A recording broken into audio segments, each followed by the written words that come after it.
রিঙ্কু সিং বিশ্বকাপে থাকবেন এমন একটা বিশ্বাস হয়তো সকলেরই ছিল, কিন্তু ভারতের টিম ম্যানেজমেন্টের ঘোষণায় জানা গেল 15 জনের দলে থাকছেন না এই হার্ড হিটার ফিনিশার, আছেন ট্রাভেলিং রিজার্ভ হিসাবে। পুরো একটা বছর দারুণ চন্দ্রে থেকেও বিশ্বকাপের মূল স্কোয়াডে রাখা হয়নি তাকে।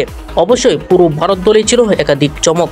শুভমান গিল, লোকেশ রাহুল কিংবা শ্রেয়াস আয়ারের মতো বড় মুখেরাও মিস করছেন বিশ্বকাপের মূল স্কোয়াড। তবে এদের সবার চেয়ে রিঙ্কুর বাদ পড়াটাই সবচেয়ে বড় ধরা দিয়েছে।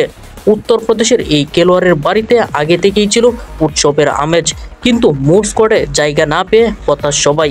রিঙ্কু যে পুরোপুরি বাদ গিয়েছেন এমনও না, বিশ্বকাপের মূল দলের সঙ্গে ঠিকই যাচ্ছেন তিনি, তবে সেটা রিজার্ভ হিসাবে। সেই তালিকায় আছেন শুভমান গিল, আবেশ খান ও কলিল আহমেদ।